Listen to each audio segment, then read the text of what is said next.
Ladies and gentlemen, thank you so much for joining us.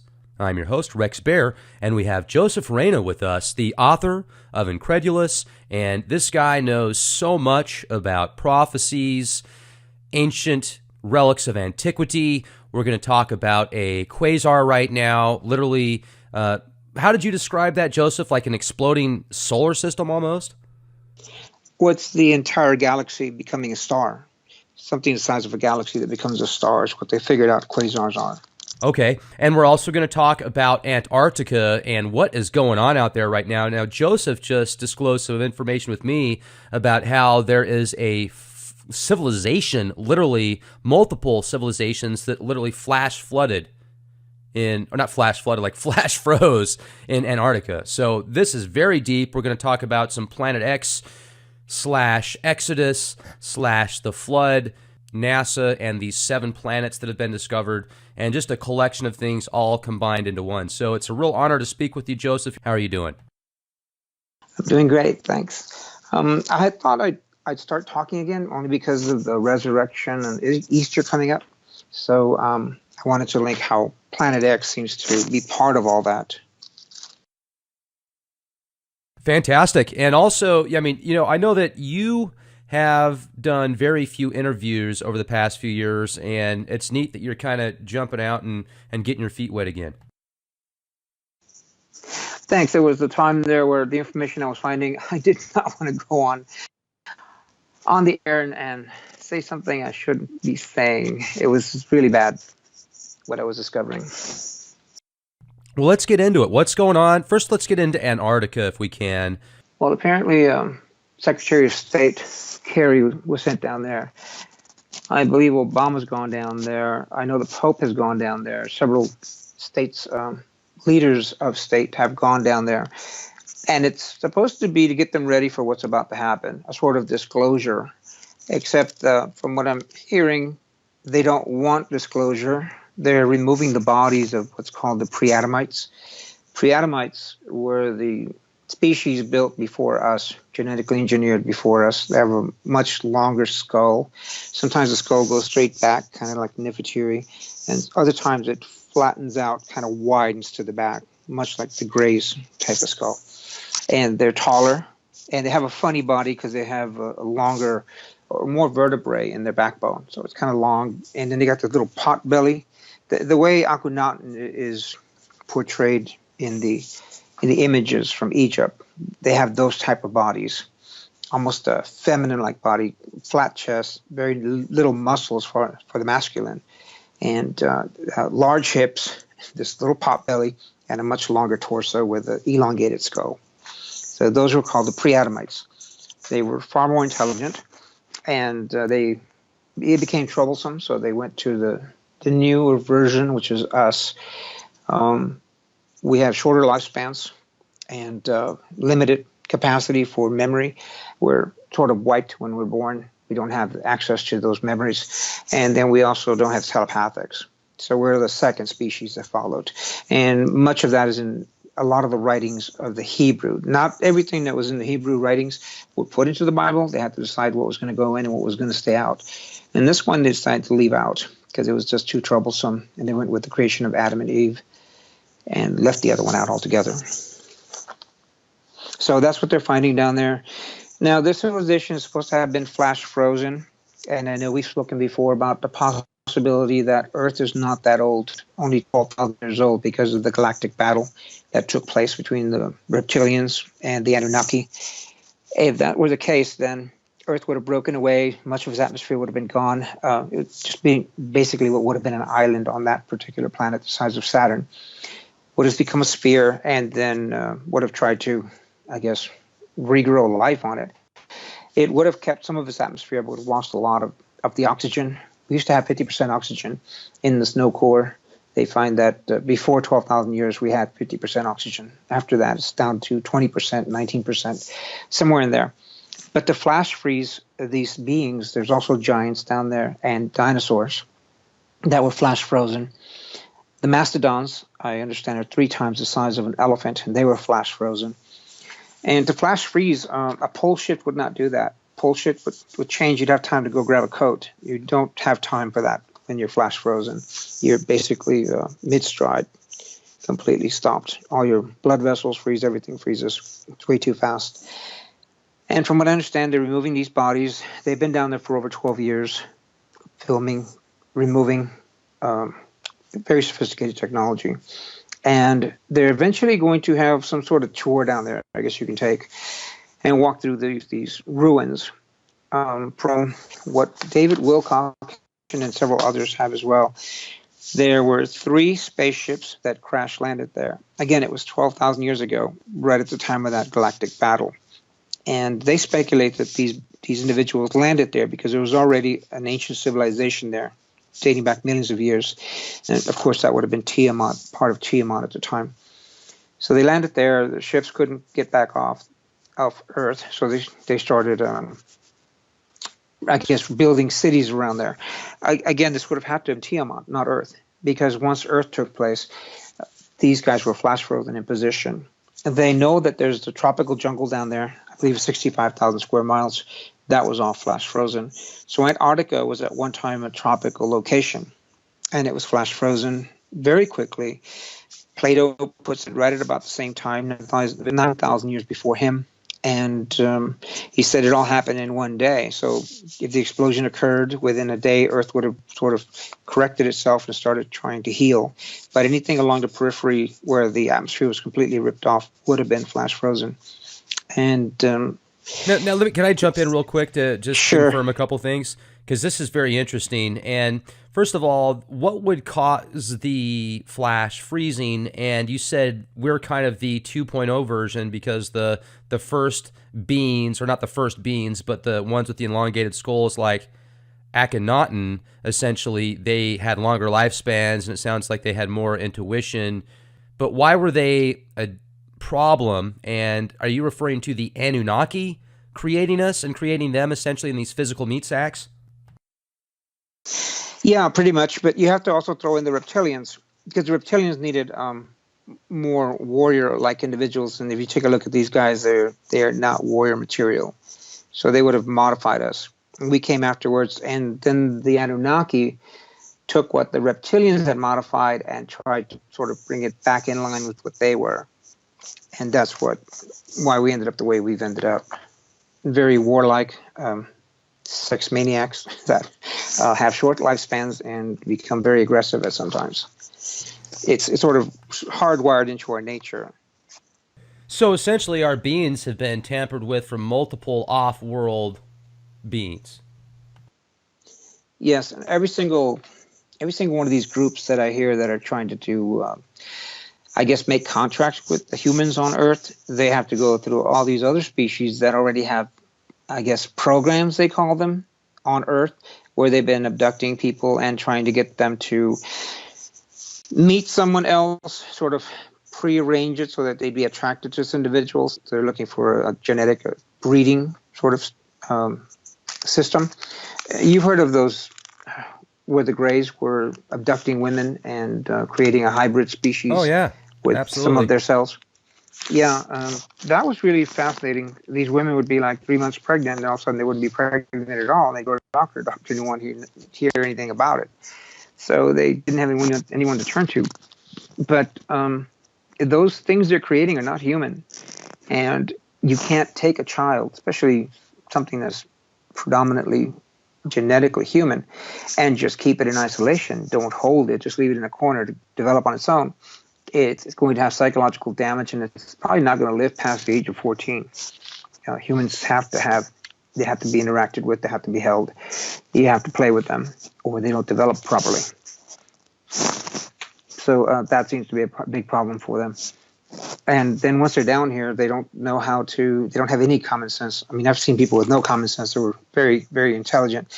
But these people, they just do not know how to blend in. I don't know that they ever will. Supposedly that's what they were trying to do. That sounds like Dr. Jacobs' work. He says that a lot of the people that he regresses that have been abducted, they're trying to get them to show them how to walk across the street properly and how to act when you go in the kitchen and just normal stuff, like you basically how said, common sense. How to set sense. up furniture in your bedroom, yeah, Yeah. that sort of stuff. I don't know why they're trying to do it, because it serves no purpose. If they're that intelligent, just leave them on the ships, train them to operate your ships. It doesn't make any sense to bring them to Earth. The only thing I could see why they would want to bring them to Earth is because of what people are calling the ascension, or what is believed to be the ascension. When that happens, they would want them to be on Earth, hoping. What about like maybe Manchurian candidates? Sorry to interrupt, but that's what's coming to my mind. No, I don't think they'd be. I don't think they'd be Manchurian candidates. They're not. They have the ability to make you do things telepathically. They can control you. They can make you wake up, get dressed, go get your car, and drive out into the road where they're waiting for you. From the people that they've already, like, let's say it's their parent, one of the people that they took cells from, created them. I've heard of that. They don't like that control at all. When they're at a job, like they try and fit in and get a job somewhere, they don't really work very well. So they have to, let's say they go to a restaurant, they have to control the person giving them the food and make it look like they got paid when they didn't, but that person ends up getting fired. And just little things like that. It's something they can't keep up. These things, the grays, there's two types of them. The work I did trying to figure out what these were, the ones I was dealing with, during Eisenhower's meeting in the desert, there was a priest who was at the location, and he was told to keep quiet, but he didn't. He went to the Vatican and told them what had happened.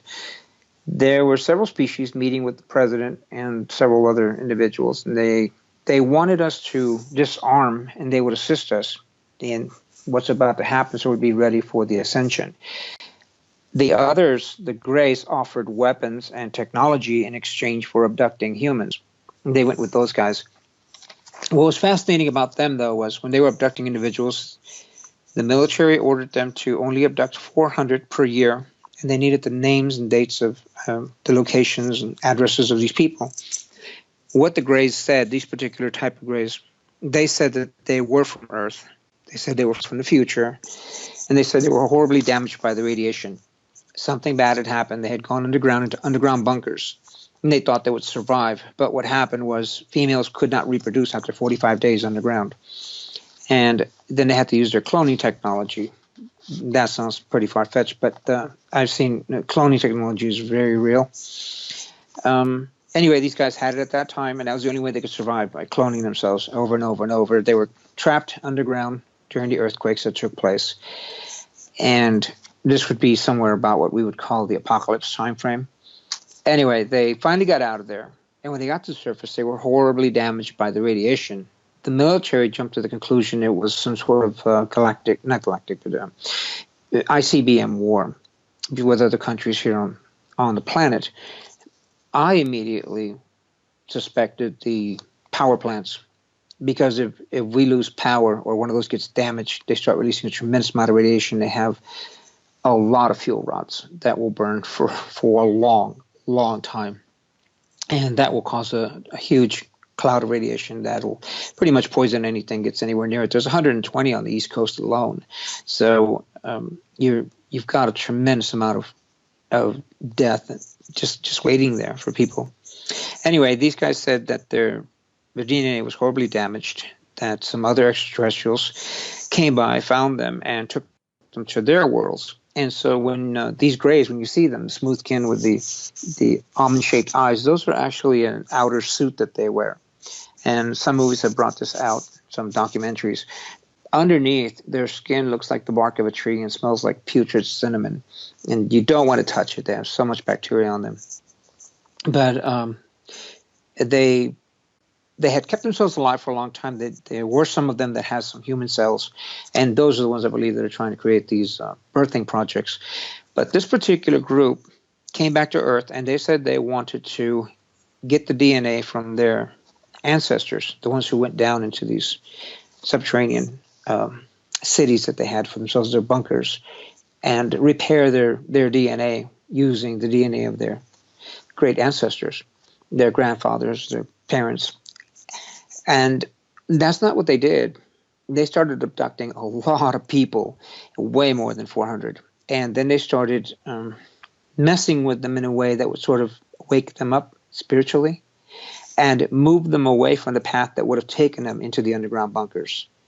That's why they weren't releasing any of the addresses or the names of these individuals.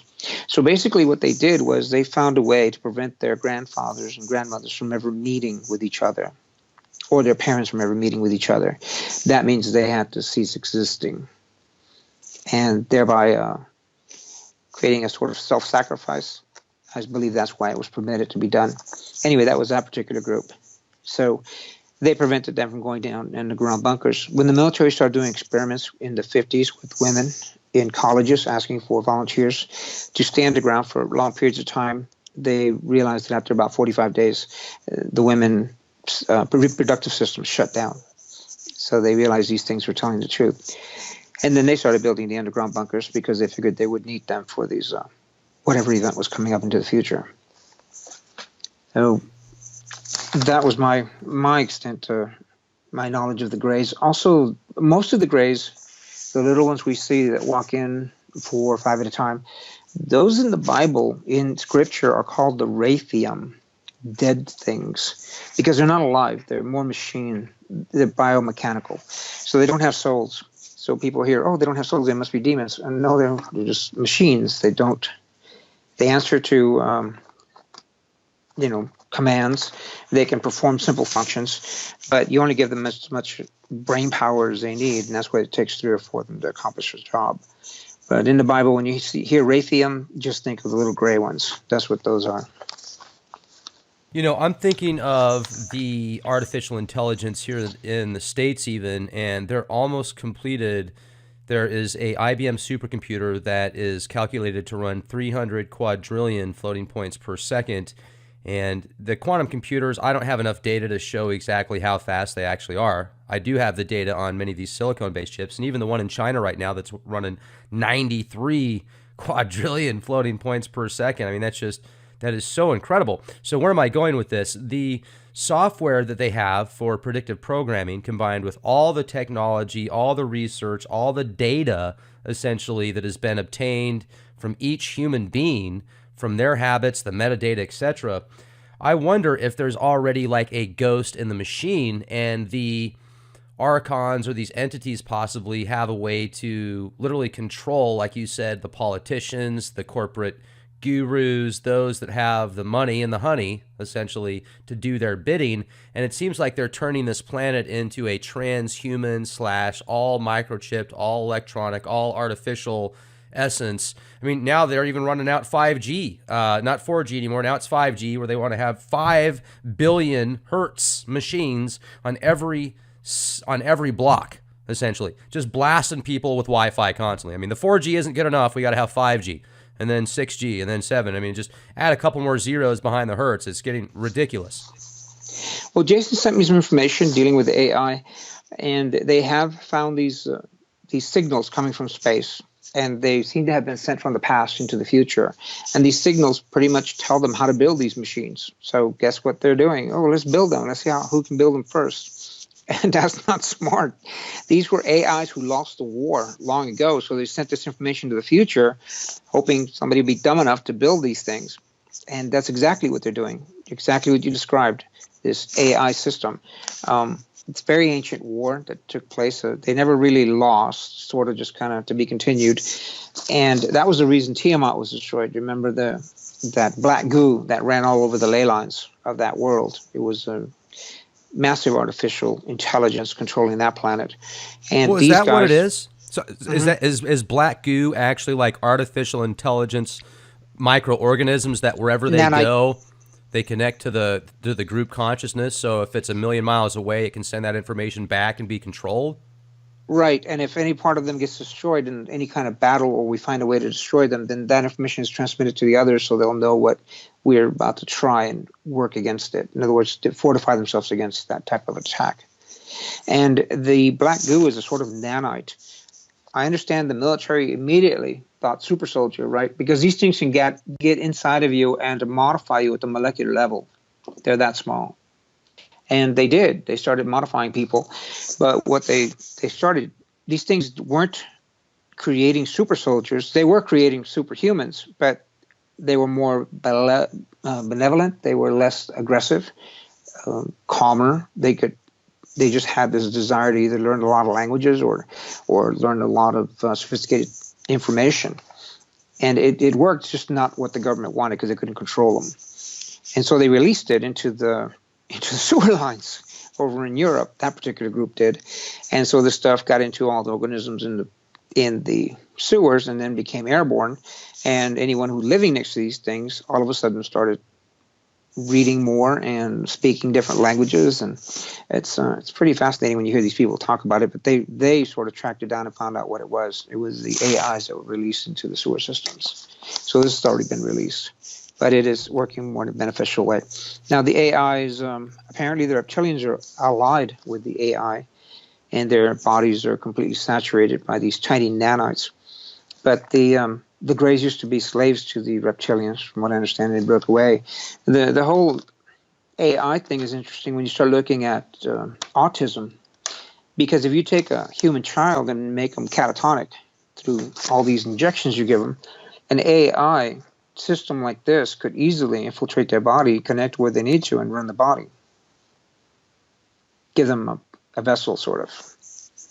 Certainly.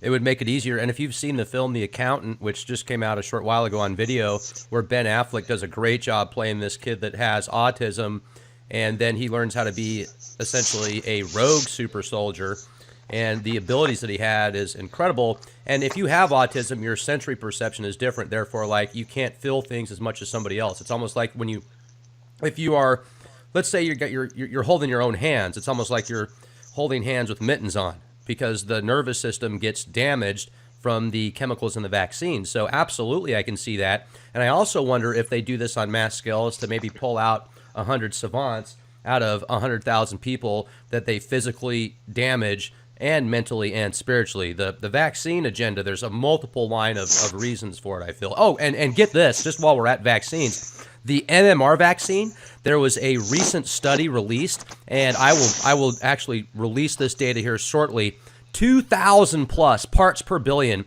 of glyphosate in the MMR vaccine. 2,000 parts per billion. You know what glyphosate is? It's Roundup. That means you're literally injecting yourself with Roundup. You're injecting babies with Roundup. Welcome to the New World Order. They love you so much. Sorry.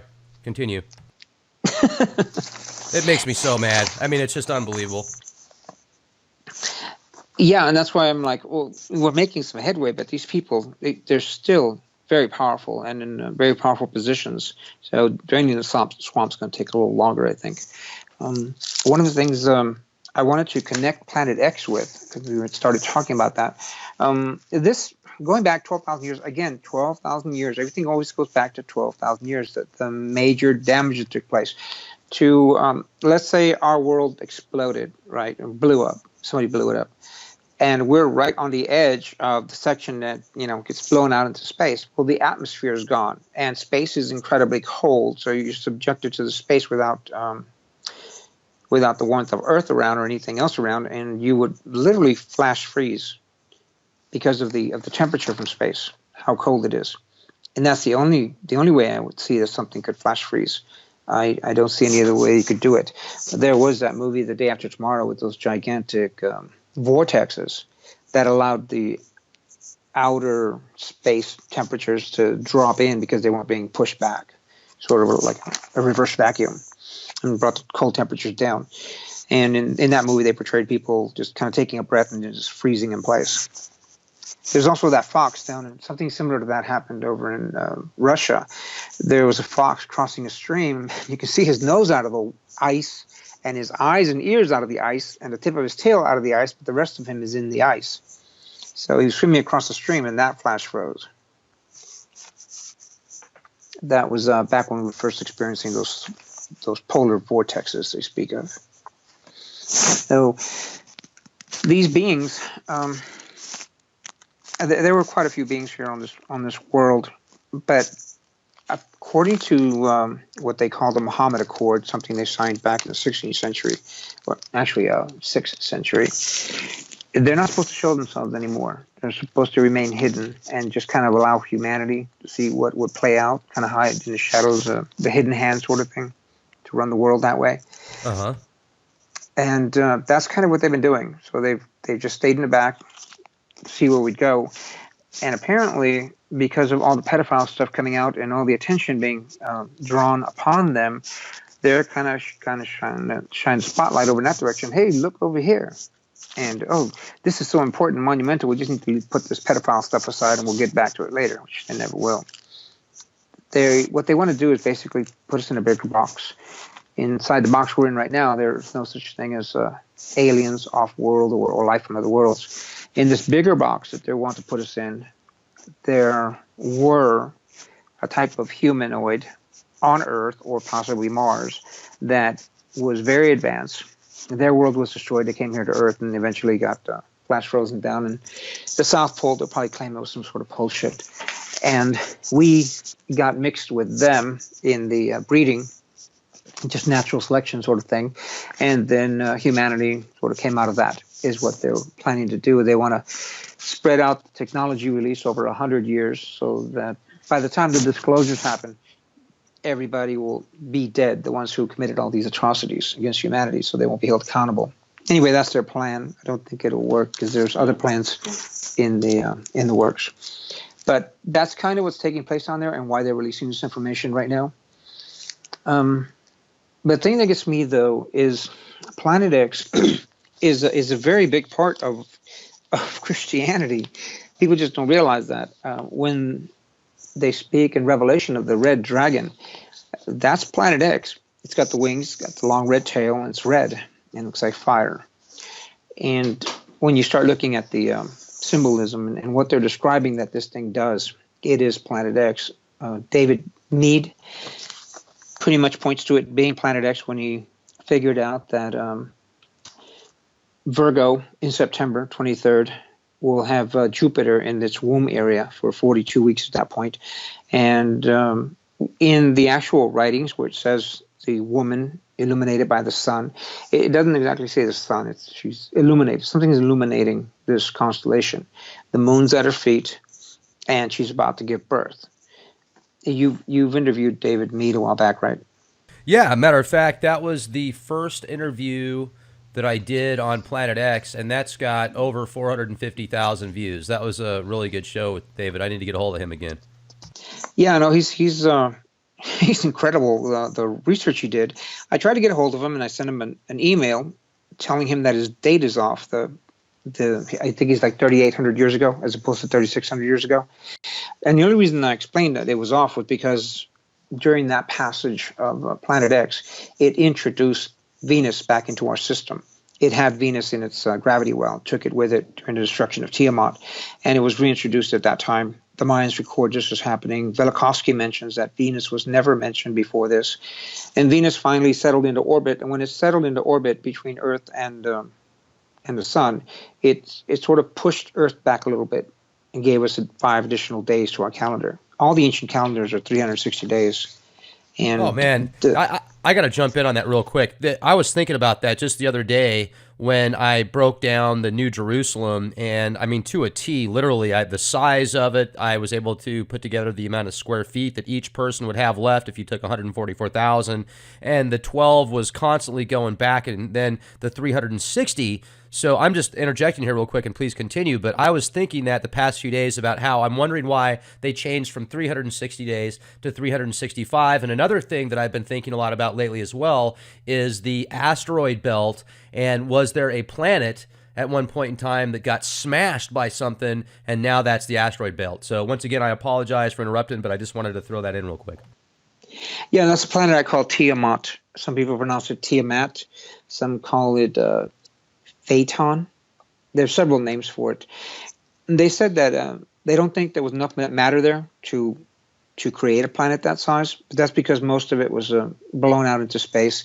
The comets all come from there. It was a water world. And a lot of the debris was taken into the gravity well of Nibiru as it passed by, well, Planet X as it passed by.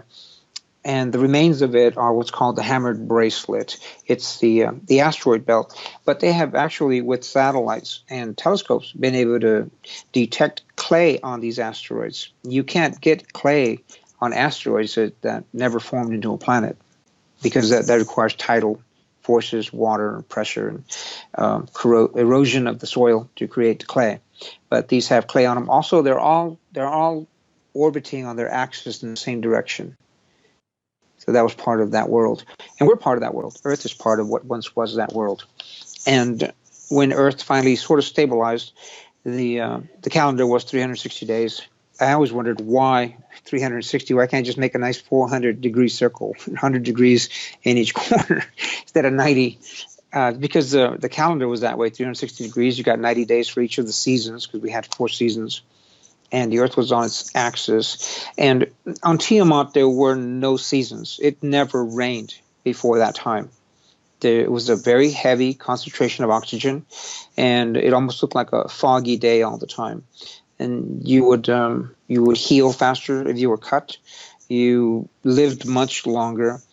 And once that was destroyed, then weather patterns formed on Earth, and we only have about 12,000 to 14,000 years of erosion on the planet, weather erosion. It doesn't go back any further than that. So this planet is 4 billion years old, and we've got at least, 2 billion years of an ocean with weather. There'd be nothing left but rocks and water. There would be no soil left from the erosion of the rain. And that's very, very clearly documented that we only have about 12,000 years of erosion on the planet. So the planet's not that old. The evidence fits into Earth only being formed 12,000 years ago. So that would be roughly about 3 passings of Planet X. I think that one Planet X, during the destruction of Tiamat, everything in its gravity well may have slowed it down because the timeline isn't quite there. It's a little too long, and then it comes back around 7,000 years, forms. Then you have the Great Flood. So you had the catastrophe before that, then you have the Great Flood. And at that point, you have a brand. That's the human we are right now after Noah, because Noah was, when he was born, he was supposed to have very light skin, reddish hair, and his eyes seemed to kind of glow. And his father, Lamech, was concerned about this, and he questioned his wife, and she's like, "I've not known anyone else but you." And so he went and spoke to his grandfather, which was Enoch, the same one in the Bible who created all the pyramids. So Enoch went and spoke to the sky guardians, and then came back and said, "Do not harm the child. They have, in the best wording they could use, artificially inseminated your wife with this particular child. He is the sort of the prototype of the next race." And those writings were found in the Dead Sea Scrolls. It's called the Book of Lamech. He was a father of Noah. So I find it interesting that sometimes Tom Horn and Steve Quayle will speak of the purity of the line of Noah from Adam and Eve and how the demons keep trying to infiltrate him. You don't realize he was a Nephilim. He was genetically engineered. And it's right there. The information is right there for them to go look at. They just kind of ignore it. It doesn't fit into their little plans. The Dead Sea Scrolls are fascinating. I've actually got a copy of the newest translations, and if you read the Secret Book of John, I mean, it's got a completely different version of Genesis. Yeah, and the Book of Enoch wasn't in there. The Book of Enoch was hunted down and destroyed for millennia. They finally thought they'd gotten rid of every copy. And when you actually see the Book of Enoch, you realize that Christ quoted from it quite a bit. It was required reading at that time when Christ was on the ground, on earth. And they were going to remove the book of Jude from the Bible because he quotes from that book. He says he quotes from the book. And so they were going to remove it since that book was not in existence. But there's several books that are missing. There's the book of the Wars of the Elohim. That book is missing. And I think there's like 9 other books it mentions that are missing, that these were very important books and were not supposed to be destroyed. But there was actually sort of a witch hunt by the Romans who ordered a lot of these documents destroyed. The Book of Enoch says that angels can take form. In other words, they can become human beings. They can be born like human beings, inhabit a body.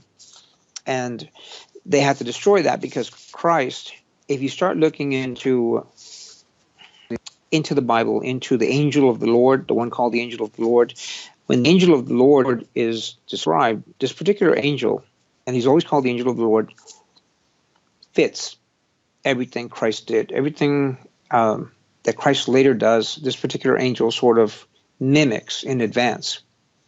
So if one of the angel of the Lord came on to Mary, well, that means that he got into the body, and he was the one who was born as Christ. And the book of Enoch describes this as happening. This was what they call the matrix. And that word, I don't ever remember reading that word in the Bible. I read many, many passages of the Bible, many versions of it, and I never recalled the word matrix being in there. But it's in there 6 times now. You've heard of what's that thing called, the Mandela effect? Yes, I have. Well, that's one of the changes to the Bible now. It says matrix, and it's in reference to the woman's womb. I spoke with the author of the Matrix, with Sophia Stewart, and I had always thought it was the Wachowski brothers, but apparently they plagiarized. They plagiarized everything: the name of the book, the name of the characters, everything. Anyway, it took her 6 years in court, but she finally got all her rights back.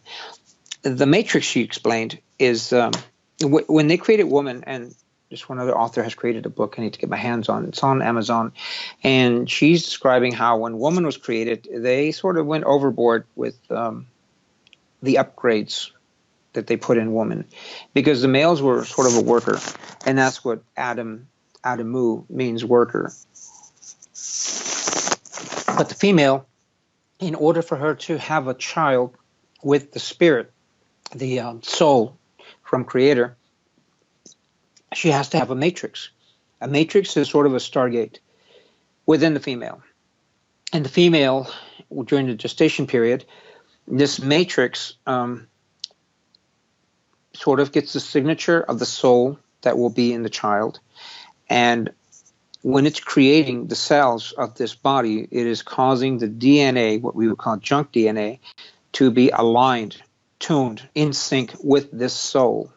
So that soul can then inhabit the body, sort of connects like an avatar, and can express itself and be here on Earth. That's what the Matrix is. And so I was really fascinated by what she was explaining it as being. And she also explained that she also wrote the Terminator series, and the Terminator series is actually the first part of the Matrix series. That's how the machines eventually got powerful enough. I remember several years ago actually talking to her when I was on a different platform, and I read that screenplay that she put together, and it's interesting. It seemed to me like a lot of the information that she got was stuff that you could pull out of Revelation, but that's, and that's just my opinion. But, the one thing that I do notice a lot of is there's so much transhumanism and AI, and even in a lot of the new films now, they are portraying the androids in the TV series Human as being more humane than humans are. And it seems like we're certainly getting a slap in the face, whereas the push is towards this AI construct, which makes you wonder why.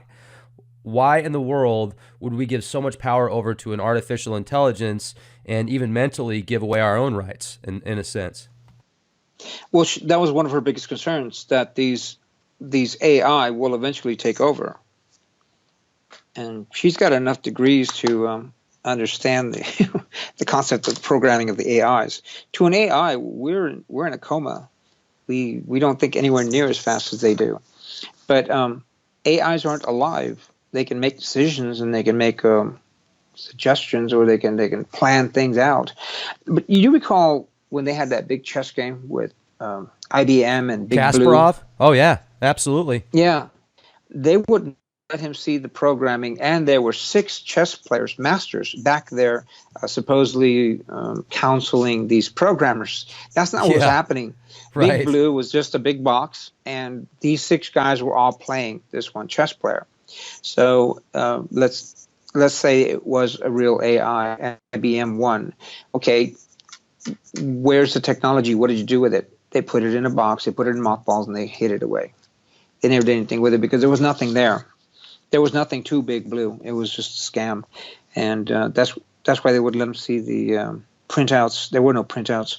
And basically it was just a bunch of chess masters playing the one chess master, and IBM getting a lot of publicity for it. I'm glad you brought that up. That's what the evidence seems to point to.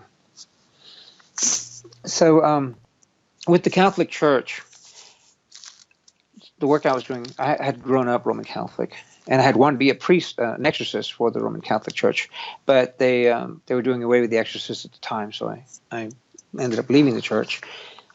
But Father Malachi Martin, he spoke on this a few times, but he was fairly certain that whatever this was something that comes from space, something that's approaching Earth. And he got a chance to read the actual prophecy, the third prophecy, and he vehemently stated that was not it. He read it, and that was not what they released. They've never released the third prophecy of Fatima. But the church became concerned because it spoke of something coming from the cosmos and causing great destruction coming into the solar system.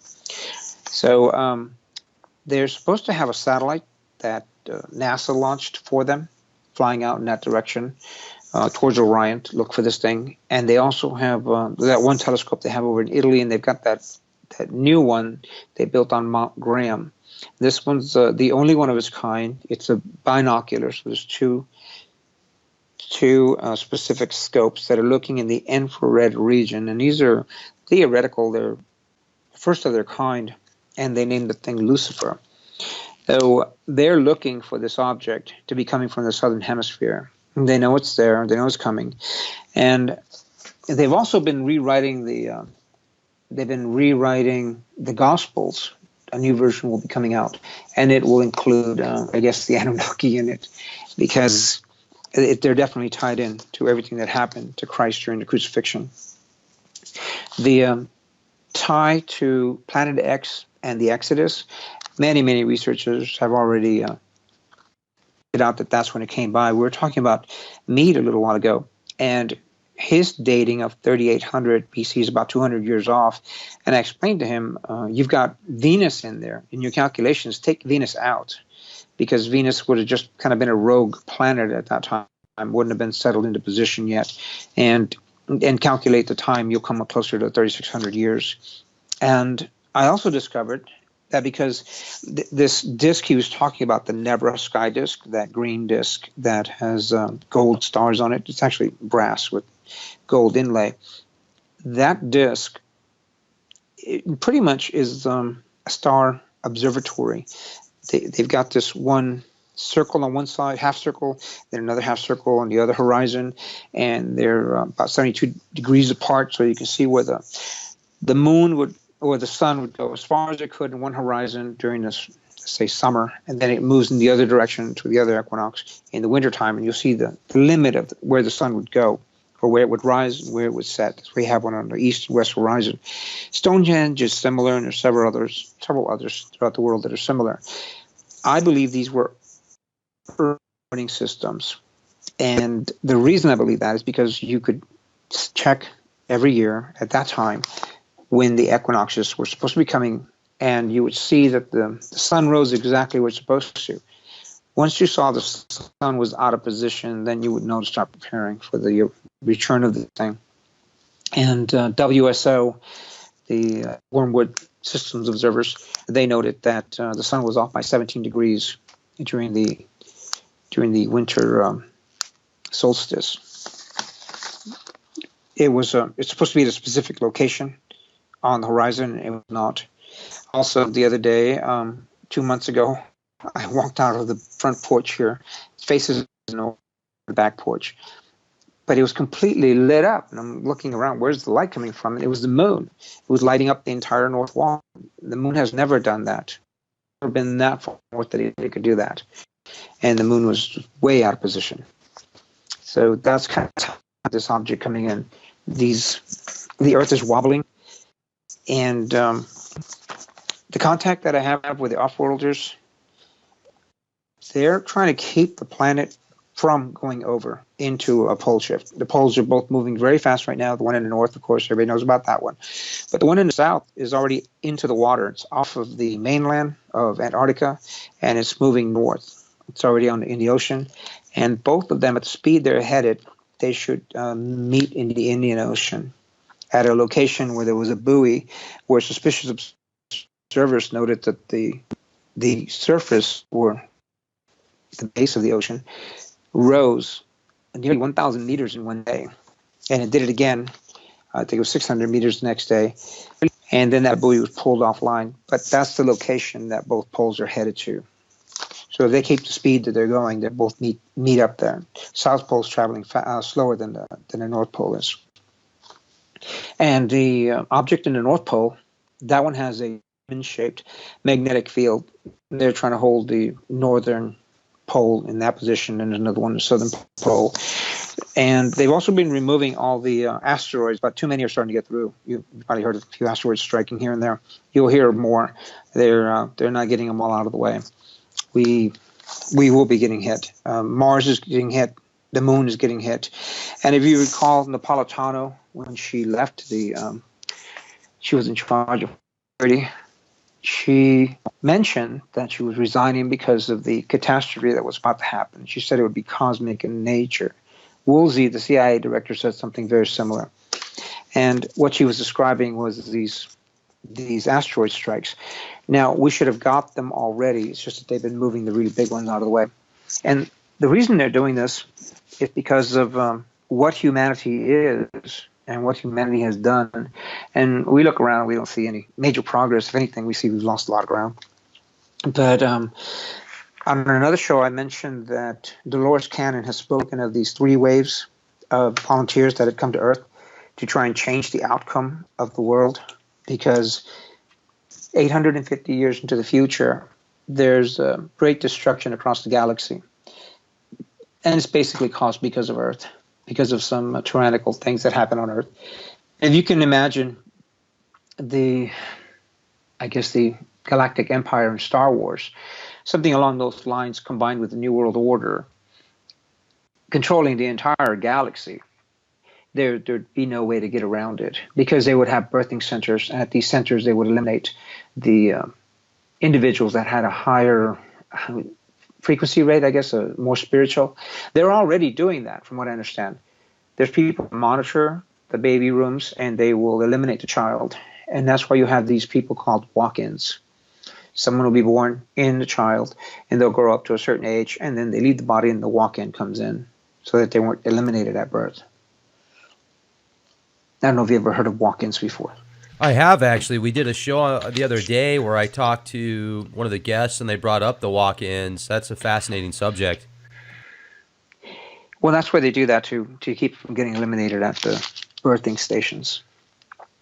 So one thing that I found fascinating about the Exodus, not only that it matched everything that took place, the timing, the cloud that they said they were under when they were walking in the desert, because once the Santorini caldera went off, which is something like the Yellowstone caldera, it would have caused a cloud about 18 months long, a dark cloud of ash that would have prevented the sun from shining through very brightly. You could see the sun, but you would not be able to get a shadow from the sun. And when this happened again in the year 535, which plunged the earth into the dark ages, the diaries of that time speak of the sun coming out for about 4 hours, but you could not see your shadow. And everything tasted horrible. This powder, this dust landed on the water. And they got to drinking beer a lot at that time, and the wine that they had, and had to dig up new wells, new springs. But it set the world back considerably into the dark ages. They just weren't prepared. They didn't have that kind of food stores. The church did, because they were demanding 10% of your crop. So any royalty that survived that would have owed an allegiance to the church. And then the church pretty much rewrote everything on the planet. Now we were on a flat earth, and they were the intermediaries between the Creator and us. And they were going to be reading it all in Latin. So that was a system of control that lasted for a very long time. And the Exodus, getting back to the Exodus, when it took place, it would appear that Moses is not completely Israelite. According to the Jews, Moses is 100% Israelite. He was moved along the trusses of the water in that little floating basket, and then was she a sister of Pharaoh or whatever, and he picked him up. But in the actual history of it, it turns out that the word Moses means rightful heir to the throne. Moses was the son of the Pharaoh. Now, the wife that he had, she was an Israelite princess, so Moses was half Israelite.